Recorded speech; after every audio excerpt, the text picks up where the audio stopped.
அன்பு குட்டீஸ், இன்னைக்கு நாம ஒரு ஏழைச் சிறுமிய பத்தியும், மந்திரப்பானைய பத்தியும் ஒரு அழகான கதை கேட்கப் போறோம்.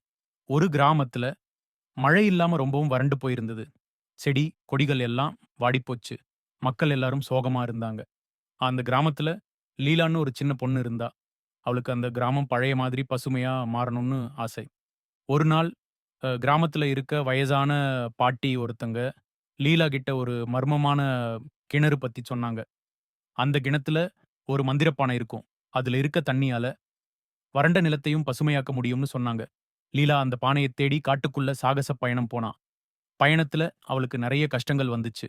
ஆனா லீலா பயப்படல. தைரியமா போனா.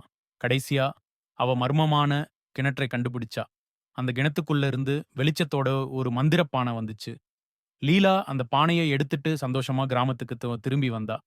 அப்புறம் அந்த மந்திர பானையில இருந்த தண்ணியால கிராமம் முழுக்க பசுமையாச்சு. மக்கள் எல்லோரும் ரொம்ப மகிழ்ச்சியா வாழ்ந்தாங்க. இந்த கதையிலிருந்து நாம என்ன தெரிஞ்சுக்கிட்டோம்?